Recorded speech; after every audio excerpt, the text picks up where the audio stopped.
So it's true what they say, money doesn't buy happiness. In fact, there are plenty of rich people who are miserable and poor people who are happy. If you have money, chances are that you're more worried about losing it than someone without money is, and if you lose your money, you may end up becoming far more unhappy than someone who has never had money ever will. So for anyone with any amount of wealth, the fear of losing it can be a major source of stress. Now, a big part of managing your finances is having faith in the system and knowing that your financial resources will be there when you need them, but for some reason, it seems like no matter how much money you have, you always worry that something could go wrong. In today's video, I want to talk about why Joshua family fortunes vanish by the third generation and how to make sure that you are not one of them. Before we get into the video, I have a question for you.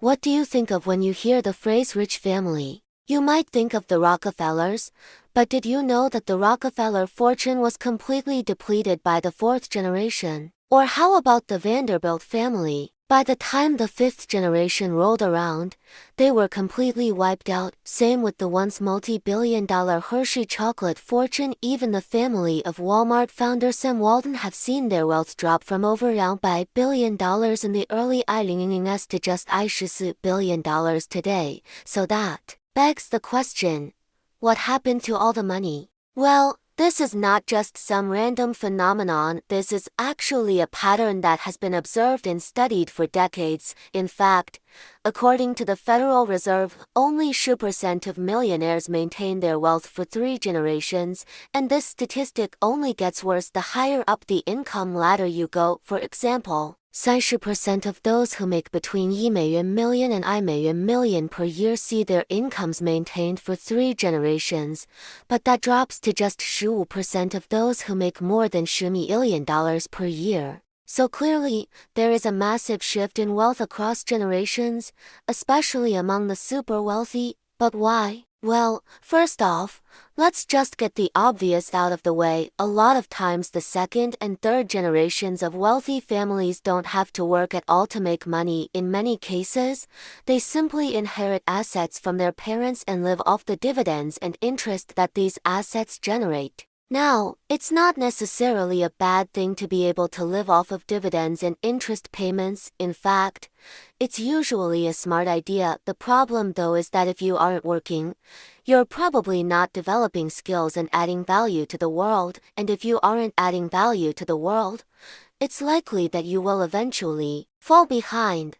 But wait a minute, haven't we just seen the Rockefellers, Vanderbilts and other families completely wipe out? Sure, but their wealth remained for multiple generations. So how does this argument hold up? Well, there is a big difference between wealth and income. While income is what you earn each year, wealth is everything you own. So if the Rockefellers still have wealth, then this means that their income is being depleted every single year. Think of it like you've got a bucket filled with water, and every time you take a sip, it's like taking a little bit of income from your wealth. So if you're constantly sipping without refilling the bucket, then eventually it's going to dry up, and that's exactly what's happening with the Rockefeller family. While they may still have billions of dollars, the way they spend their money every single year is far more than what their investments are able to produce, so they are constantly dipping into their principal instead of living off of the interest. Of course, not all members of the family are doing this, but enough are to where the overall family wealth is declining. So the fact that the rich often don't have to work doesn't mean that they can't work. Most of the time they have plenty of time to learn new skills or start new businesses, but they choose not to. The next issue is that rich children often get a sense of entitlement. After all, they grew up seeing their parents succeed in ways that most people can only dream of, so it only makes sense that they would feel like they are destined for greatness, too. But the reality is that they may not have the same talents or abilities as their parents. In fact, even if they do, they may not use them in the same way. Just because you grow up watching your dad build a business empire doesn't mean that you want to do the same thing. A great example of this is Reed Hastings. If you didn't know, Reed is the founder of Netflix, but before starting Netflix, he actually worked for a company called Pure Software, and it was here where he learned the fundamentals of building a successful software business. However, when Pure Software got bought out, Reed decided that he wanted to pursue his true passion, which was making offline movies. He thought that there was an opportunity to rent movies through the mail, and thus Netflix was born. Now, while hindsight is 2020, it was not clear at all that starting a DVD rental service was going to turn into a multi-billion-dollar business. In fact, it looked like a terrible idea. At the very least, it was a risky move for someone who already had a successful career in tech, but Reed took the risk anyway because he truly believed in his vision, and thankfully for him, it paid off. But let's imagine that Reed's father wasn't a successful tech executive, but rather a farmer. If Reed told his father that he wanted to leave farming and start a movie rental service, there is a good chance that his father would have convinced him to stick to farming. And honestly, who could blame him? Farming is a great profession. It's stable, it's respectable, and it's important for society, but it would have been a shame for Reed to waste his talents and abilities on something as trivial as farming.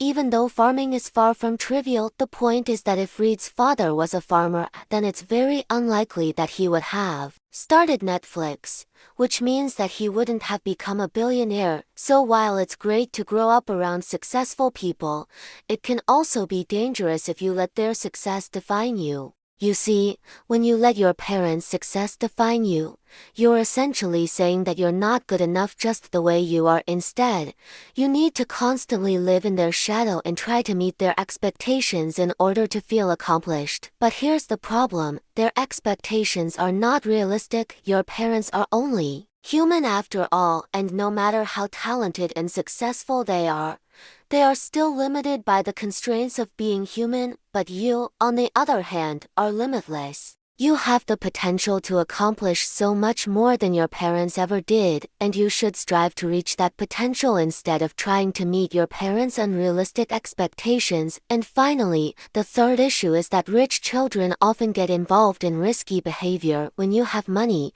you have access to things that most people don't, and this includes drugs, alcohol, and other substances that can impair your judgment. These substances can be fun and enjoyable in small doses, but they can quickly become a problem if you're not careful.